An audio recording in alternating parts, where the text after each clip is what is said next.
Matul l-2018 f'pajjiżna ġiet identifikata tfajla Maltija li hija minorenni li kienet vittma ta' traffikar uman għall-isfruttar tas-sess.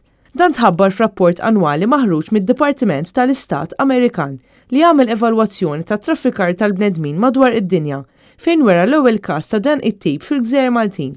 Ir-rapport indika wkoll li l-awtoritajiet konċernati taw l-appoġġ immedjat u speċjalizzat lil din il-vittma taħt l-età. Sorsi qrib il-ġurnal Times of Malta żvelaw li tfajla ġiet imġiela titlajja u tidħol fid-dinja tal-prostituzzjoni. Huma saħħu li numru ta' nisa involuti fil-prostituzzjoni kemm il-darba insistew magħhom li numru ta' minorenni ikunu spiċċaw f'din id-dinja mudlama minn xi membru tal-familja tagħhom sabiex jagħmel qlieħ minn fuq il-miżerja tagħhom. Fir-rapport ġie indikat li pajjiżna għadu ma laħaqx l-istandards minimi għall-eliminazzjoni tat traffikar tal-bniedem.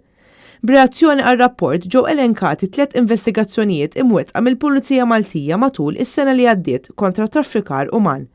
Matulhom ġew identifikati 23 barranija u l-minorenni Maltija.